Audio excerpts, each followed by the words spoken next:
HippieCatholic. If you're new here, welcome. Please subscribe if you want to be a part of the conversation. For those of you who don't know, I really love film, and since I'm the HippieCatholic, I love controversial films. I especially love films that touch on larger philosophical debates, political debates. I just love all of that. I just really like pushing buttons. No, I'm just kidding. Actually, no, I'd be lying if I said I was just kidding. Most importantly, I love films that push boundaries and they get people to think of things in different perspectives. And I feel like that's only helpful to society and to humanity. I feel like I can offer a unique perspective being a liberal Catholic, and hope that you guys like that kind of content. I don't know. I guess leave your thoughts in the comments on what you think of this kind of stuff. I guess we're gonna get into the review. The movie I'm gonna be discussing today is Mother, with an exclamation point, by Darren Aronofsky. And I know this movie came out back in 2017, so I'm a bit late to the commentary party. But this movie has fascinated me since the first time I watched it. So my initial experience of seeing this movie, I saw it at like an early screening. It was like an early screening of the film, but there was also like a debate afterwards, which was really cool and like really entertaining. I innocently went to this screening. I had no idea what to expect. I just went. Of course, I love horror films, and I'll be reviewing some of those on this channel too. Like more, I guess. I guess here, I'll play the trailer for you guys. We spend all our time here. I want to make a paradise. She redid all of it, every last detail. And she breathed life back into every room. Are you happy? I love you.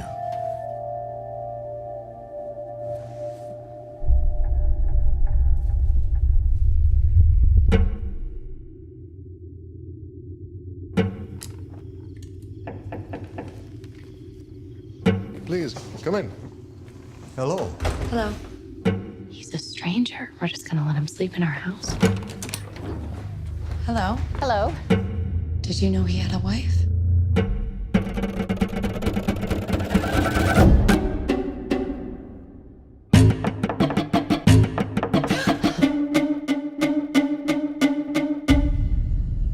He has pictures of you in his luggage. What were you doing in their luggage?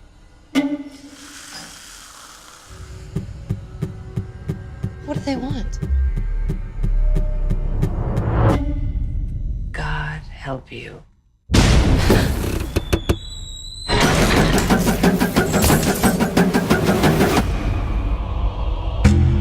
They've come here to see me. Come quick! You're insane! You're insane! All I'm trying to do is bring life into this house. Open the door to new people, new ideas. I'm so sorry. Get out of my house! You give and you give and you give. It's just never enough. When I first saw the trailer, I thought it was gonna be like a stalker flick, which I was like, ooh, okay, this is kind of interesting, but I was wrong. And here we are. I'm kind of happy I was wrong, because like stalker flicks aren't my favorite like trope in horror. I guess a little bit about the director. Darren Aronofsky has directed films such as Requiem for a Dream, Noah, and Black Swan, which I love Black Swan, oh my goodness. He is noted for his psychological style of filmmaking, which is both admired but also reviled. He wrote Mother over a long weekend. And this may kind of be an explanation for why the film plays out like a fever dream. This movie had honestly crazy mixed reviews. Like everybody was split down the middle, and this was what it was like in the screening too. People either they loved it or they despised it. There was no middle. And I guess the only middle one was kind of me, but even I kind of came up to a consensus that I did in fact enjoy the film. But I could see why people didn't. Audiences were confused and angry and concerned. So I guess we should talk about some of the key concepts that were brought up in this film. So there was a need for environmental protection a reflection on how women are treated in modern day society. Humanity is inherently evil, humanity violates the Creator's laws and is unrepentant overall. And that ultimately nature will have its revenge, and that's how the apocalypse will happen. We're going to talk about some of the controversial symbolism. Aronofsky is a huge fan of biblical literature. Basically, this whole movie is a biblical allegory. I'm not going to completely spoil the movie. I'm just going to be probably talking about like archetypes and things like that. I'm still going to issue a spoiler warning because I'm not sure what you consider to be a spoiler and what you don't consider to be a spoiler. So I think some of the controversy when it comes to theology and analyzing this movie comes from the way God is portrayed. Most interpretations view the poet played by Javier Bardem as God, the Father.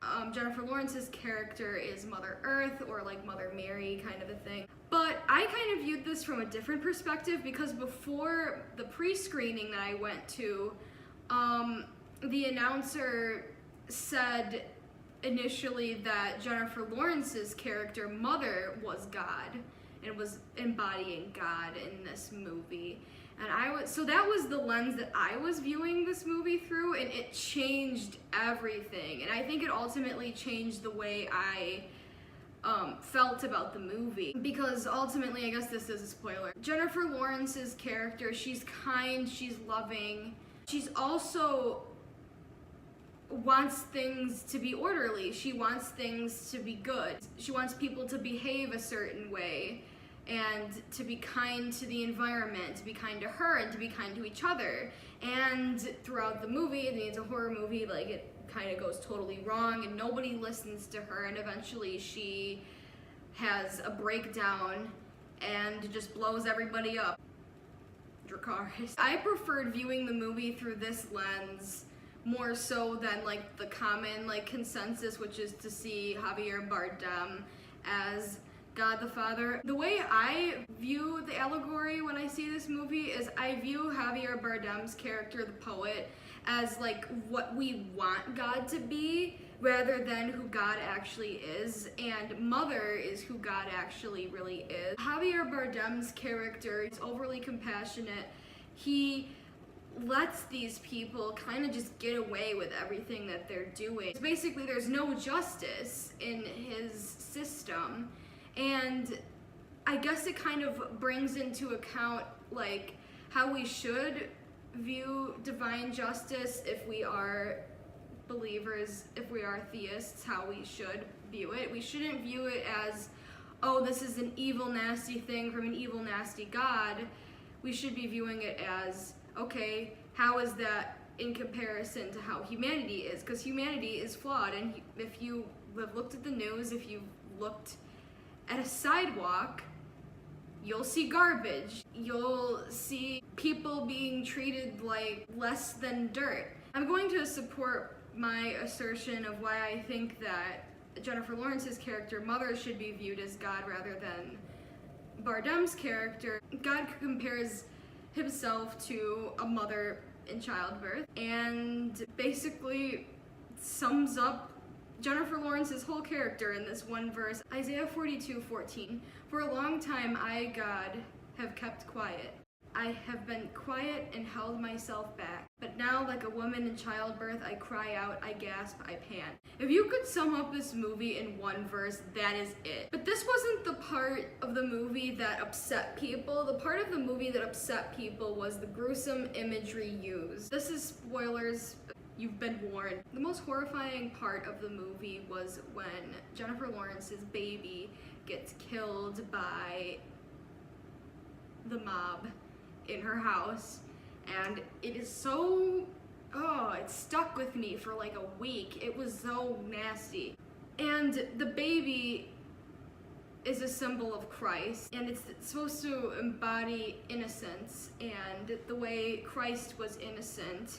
Because I've talked to some Catholics who were really offended by this because the crowd then eat the baby, and that's supposed to be like a reference to Holy Communion, the Eucharist, which is associated strongly with Catholic tradition as well as the early church. Some people that I know that are Catholic viewed it as like a mockery of Catholicism. I didn't view it in that way. I didn't feel like that was the intent. I feel like it really makes you reflect on the essence of what the crucifixion was. I commend Mother for doing that, because I feel like that's an aspect of the Eucharist and of our devotion to Christ that we forget, or that we can forget. America is rather conservative when it comes to censorship of media. It's a little bit ironic for a country that prides itself on having free speech. What I enjoy when I watch Mother is I love witnessing the crossing of the media line, because that's literally creativity. That's creative freedom. Horror is not a genre that's for everybody. The conversations bring up debates, and I think that that's free speech, is having debates and being able to, and sometimes you'll win and sometimes you'll lose, but you know, I feel like that the goal in the end is to learn something. I can understand why a lot of Catholics felt attacked by this film. I also think that something that should be taken into account if we're looking at theology is that we believe that Christ is both God and man. And because of that, Christ is consubstantial with the Father. So there's no way that God the Father would be able to sacrifice the Son without the Son wanting to. They're equal. They're individual persons, but they're God at the same time. Jesus says it himself in John 10:18 that no one takes my life from me, but I lay it down on my own accord. I have authority to lay it down and authority to take it back up. This command I have received from my Father. I mean, I think that sums it up. Christ was as innocent as a baby, if not more so. But it was his free choice to do what he did, and he knew what he was doing. I'm just gonna keep talking about babies because freaking babies. Something about babies in horror genres that is just really disturbing and weird. If we look at legendary films such as Rosemary's Baby, we could kind of understand the psychological horror effect. And Mother took a lot of inspiration from Rosemary's Baby, even going down to the promotion posters. And babies and procreation are primal parts of human identity and what, you know, keeps humanity going. By slaughtering them for their innocence or twisting them into little beasts, you know, the horror trope of the creepy kids in the basement. We see cinema blur and cross our society's cultural boundaries. We also see this in the controversial movie The Passion of the Christ, which I'll be reviewing on this channel, don't you worry. And I guess disclaimer, not in this video, but I will be discussing Mel Gibson and how it's totally valid to see him as problematic. We'll get to that in a future video, but something that Mel Gibson as the director stated in reference to why he used and manipulated the archetype and image of a baby, specifically a mother and a baby actually. He said, that's what evil is all about, taking something that's good and twisting it a little. It's evil distorting what's good. What is more tender and beautiful than a mother and a child? So the devil takes that and distorts it just a little bit.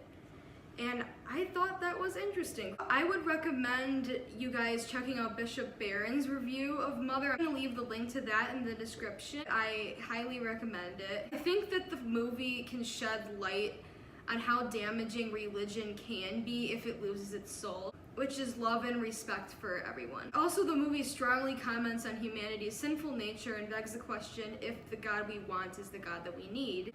I feel like that's the kind of questions that films should be bringing up. Would I recommend this movie? Yes. Would I say it's for everybody? Well, no. But I still would say give it a watch if you dare. Even if you hate it at the end, it still is a great conversation starter. Or the start of World War III. Both are entertaining. Thank you so much guys for watching. I am Cassidy, I am the Hippie Catholic. God bless.